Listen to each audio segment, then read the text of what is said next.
If you've ever been playing a song, you know, by ear, chording along and thought, this is boring. My left hand's just playing a note and there's no real rhythm and I'd really like to add some pizzazz and flair and some fun new rhythm patterns, this is the lesson for you. In this lesson, I'm going to be going over 3 different left hand accompaniments that have different rhythms, totally different feels, that you can use when you're playing your favorite songs.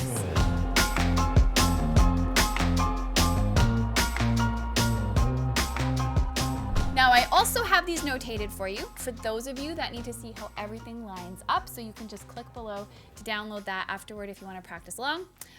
You can also just see it on the screen here as we go. But I do have to say, yes, it's helpful to have the notation, but this is really something I want you to try to get the feel for outside of the sheet music. So challenge yourself that way a little bit if you can. So what we have here are chords. So you can play them as written, but you'll also notice we have the chord names above. So this means that if you don't like reading notes, you don't have to.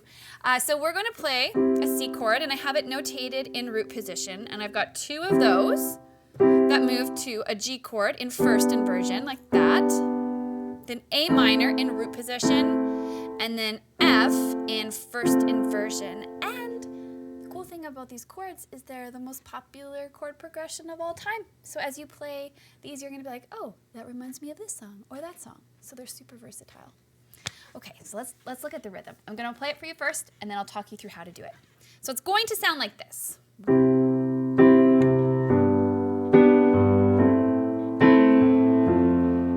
of reminds you of Let It Be, probably. But let's talk about how we do the rhythm pattern. So I'm going to play together to begin. So 1 and 2 and. So that left hand comes in on the and after the 2.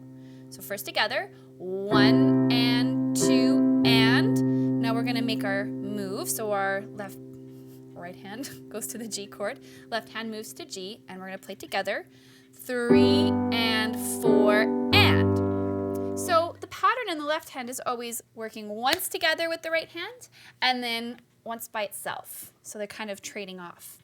So let's go through the whole line. 1 and 2 and 3 and 4 and 1 and 2 and 3 and 4 and. And there you have it. That is the first rhythm pattern. So kind of looks simple on paper, kind of sounds simple when you listen to it, but if you're new to this pattern, it may feel really, really challenging when you first start to practice it. So you're going to be okay. You can go slow. You can repeat it as many times as you like. Counting out loud can really help. So if you want to print this and write the counting out, you absolutely can do that. And we're going to look at our second pattern now, which feels really cheerful. This one's like a little more upbeat. We've got left hand. 1 and 2 and 3 and 4 and. So it's on the 1 and then the and after the 3. 1 and 2 and 3 and 4 and. And it makes way more sense when you put it together. And this is going to seem really slow, but that's okay because you can speed it up. 1 and 2 and 3 and 4 and. 1 and 2 and 3 and 4 and. And then you can just switch. I'm going to go a little faster this time. 1 and 2 and 3 and 4 and 1 and 2 and 3 and 4 and 1 and 2 and 3 and 4 and 1 and 2 and 3 and 4 and 1 and 2 and 3 and 4 and 1 and 2 and 3 and 4 and. It's not so bad, right? But it will take a little bit of time to get used to if this is new. Like I said, these rhythm patterns can be really, really challenging when we're first exposed to them. So a couple of things that are helpful are listening, just kind of hearing it and feeling it, viewing the notation and writing in the counts as you need to, and just being patient with yourself, giving it as much time as it needs. Now the final little pattern I have for you is a little bit different. We're actually going to be using like an arpeggio pattern in the left hand, and I kind of just notated single notes in the right hand because I wanted to just leave it open for you guys to explore a little bit.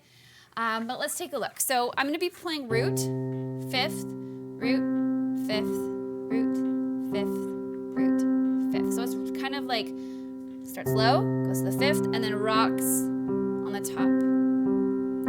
So we can think 1 and 2 and 3 and 4 and then nicely down to the G. Same shape, root fifth. 1 and 2 and 3 and 4 and on the A. 3, 4, and then F. 1. I am using the pedal just to kind of meld the sounds together. And this is where it gets fun. We're going to be doing a dotted half note, so 3 beats, and then a quarter note in the right hand.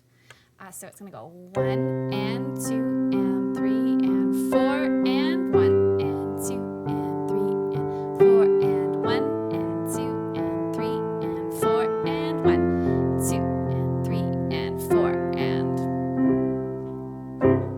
that's what we have there. And when you speed it up,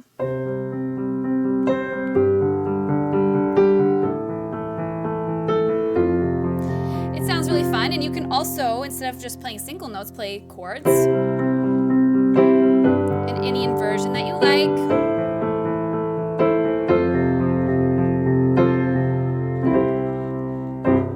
Just gives you something fun that you can play around with. So there you have it. 3 different rhythm patterns that you can learn, use to develop your creative accompaniments as you play your favorite songs. So comment below, let me know what your favorite was, and have fun practicing.